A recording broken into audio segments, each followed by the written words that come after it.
बिस्मिल्लाहिर्रहमानिर्रहीम। जी मैं प्रोफेसर नियाज़ हूँ और आज हमारा जो टॉपिक है वो है सेल्फ इंडक्शन।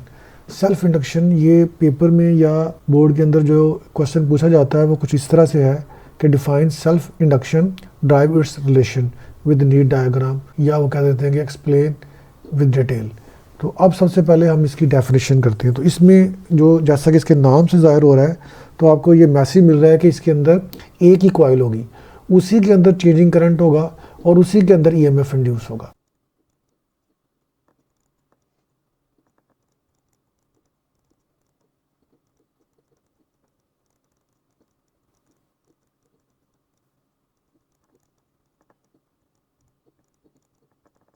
तो अब हम इसको एक्सप्लेन करेंगे और इसके अंदर हम एक कॉइल बनाएंगे जिसके साथ हम एक स्विच और एक रियोस्टैट जो है वो कनेक्ट करेंगे, जिसकी वजह से चेंजिंग करंट इस कॉइल के अंदर पैदा होगा और वो चेंजिंग करंट जो है इसी कॉइल के अंदर जो है वो ईएमएफ इंड्यूस करेगा।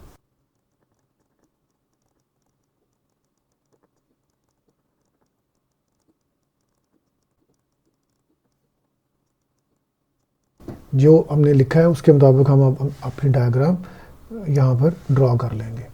तो हमारे पास एक ही कॉइल है, ये कॉइल है, इसके ऊपर हम अब नंबर ऑफ टर्न्स जो है वो दिखाएंगे।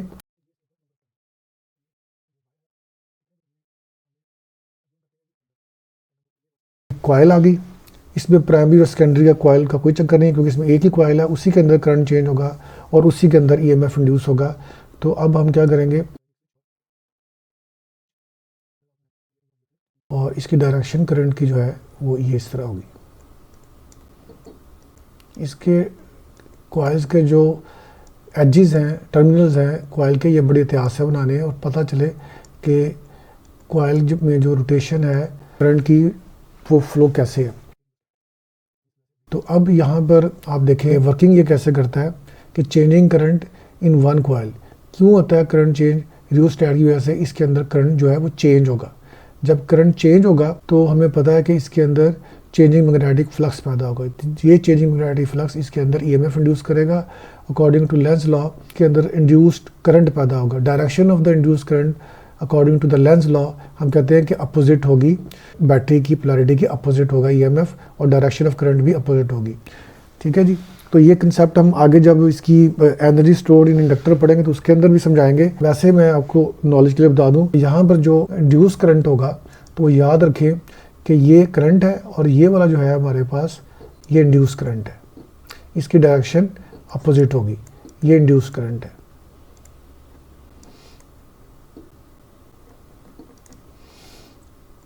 ये सारा इंड्यूस करंट है, इसकी डायरेक्शन अपोजिट होगी according to the Lenz law. ठीक है, इसको समटाइम्स हम बैक ईएमएफ भी बोलते हैं इसीलिए जी। तो अब हम इसकी वर्किंग थोड़ी डिस्कस कर लेते हैं।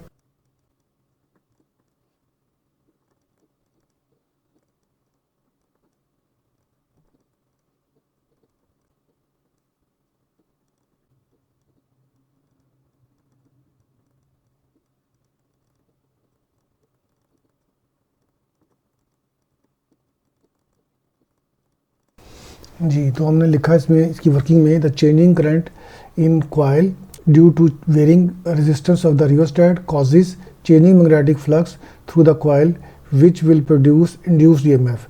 और ये induced EMF according to Faraday's law कितना होगा? दिस इंड्यूस्ड ईएमएफ, अब इसमें प्राइमरी और सेकेंडरी लिखने की ज़रूरत नहीं है, that will be equal to minus number of turns in the coil. अब प्राइमरी और सेकेंडरी इसके अंदर ही मेंशन नहीं करना, delta phi over delta T. तो ये हमारे पास लेंज लॉ है।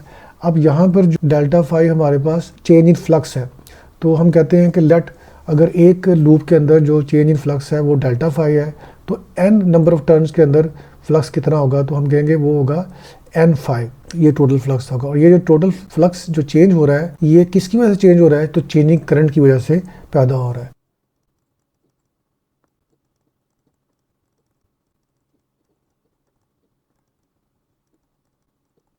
जी, तो यहाँ हम लिखेंगे कि flux through one loop of coil is equal to phi, total flux through N loops that will be equal to N phi.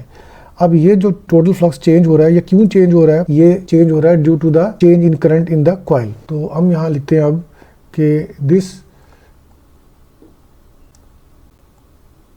changing flux is directly proportional to the current in the coil. Directly proportional को हम equality में convert करेंगे और यहाँ पर एक introduce होगा constant of proportionality N phi is equal to, अब यहाँ पर कांस्टेंट ऑफ प्रोपोर्शनलिटी आएगा हमारे पास एल और that is equal to I. अब यहाँ पर एल क्या है इसको हम मेंशन करेंगे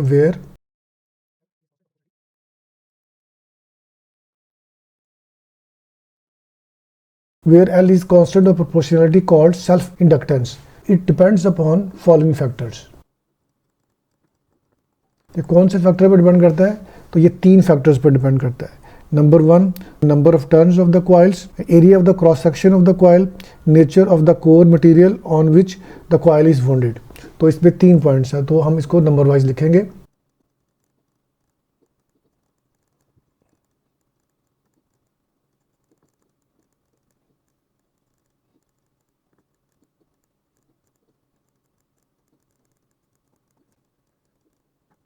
क्योंकि फैराडेज लॉ के अंदर हम ये वैल्यू बेसिकली पुट करेंगे।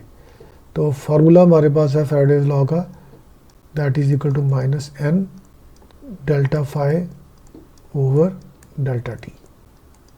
अब इसको हम इस तरीके से भी लिख सकते हैं, डेल्टा को बाहर निकाल लें, एन फाई को इकट्ठा कर दें और नीचे डेल्टा टी। अब इसकी वैल्यू जो है पुट कर दें आप, put the value of n phi in this equation, इस इक्वेशन के अंदर आप ये वैल्यू पुट कर दें।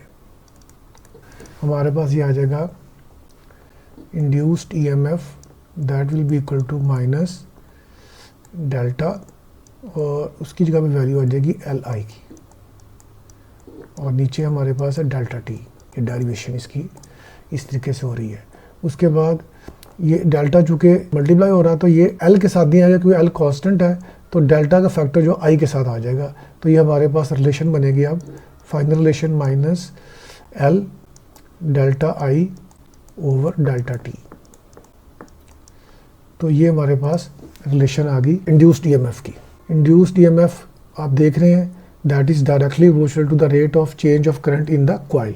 अब इसमें भी आपने प्राइमरी और सेकेंडरी का जिक्र नहीं करना।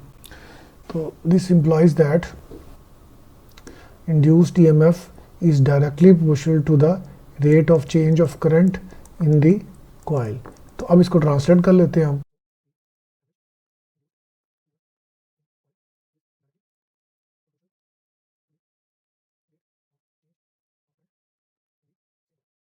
ये हमारे पास ये फैक्टर आ गया। अब हम डेफिनेशन कर लेते हैं सेल्फ इंडक्टेंस की। तो ये हमारे पास अब डेफिनेशन बनेगी सेल्फ इंडक्टेंस की। ये सेम उसी पैटर्न के ऊपर टॉपिक है जैसे आपने म्यूचुअल इंडक्शन पढ़ा था, और तकरीबन डेरिवेशन भी इसकी मिलती जुलती है। तो सबसे पहले हम मैथमेटिकल पार्ट से कर लेते हैं। तो यहाँ से आप फैक्टर निकालेंगे एल का। तो self inductance that will be equal to L which is equal to minus induced EMF over rate of change of current in the coil.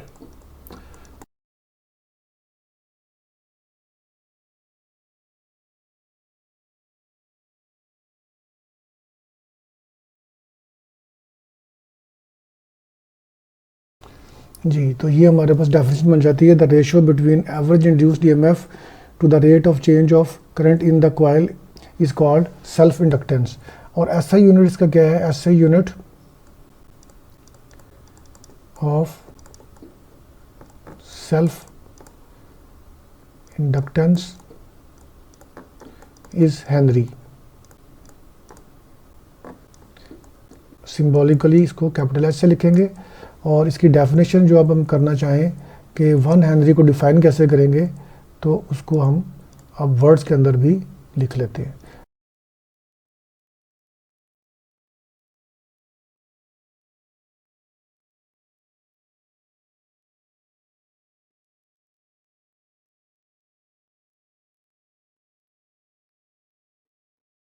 इसमें डेफिनेशन अब बनती है कि 1 volt EMF is induced in coil due to 1 ampere current change in 1 second, then self inductance will be 1 henry. तो ये 1 Henry होगी इसमें। अब इसमें एक बात बड़ी इंपॉर्टेंट है जो कि बिल्कुल लास्ट में हम इसको मेंशन करेंगे। आपने ये देखा कि ये जो सेल्फ इंडक्टेंस के अंदर एक ही कॉइल के अंदर ईएमएफ चेंज हो रहा है और उसी कॉइल के अंदर जो है ईएमएफ भी पैदा हो रहा है। तो इसको इसमें जो नेगेटिव साइन है वो बेसिकली वो क्या शो करता है जी, हमारे पास रिलेशन है induced EMF is equal to -L delta I over delta T। अब यहाँ पर जो नेगेटिव साइन है दैट इंडिकेट्स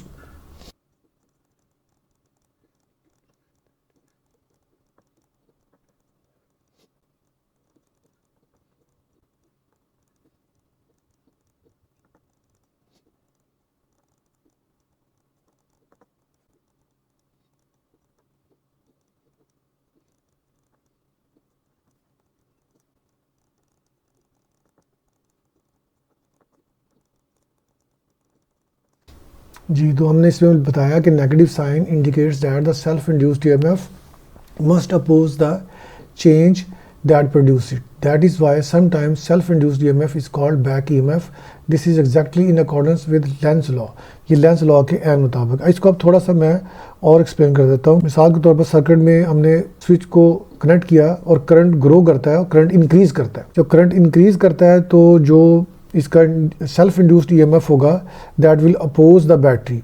तो इंड्यूस्ड ईएमएफ बैटरी को अपोज करेगा। इसी तरह अगर स्विच को हम ऑफ करें तो करंट जो है वो डिक्रीज कर रहा हो, अब जो है इंड्यूस्ड ईएमएफ जो है वो बैटरी को ऐड करेगा रादर देन अपोजिंग, यानी लेंस लॉ के मुताबिक ये उसकी मुखालफत ही कर रहा है। तो ये पॉइंट आप ज़हन में ज़रूर रखें। अब इसको मैं लिख देता हूँ।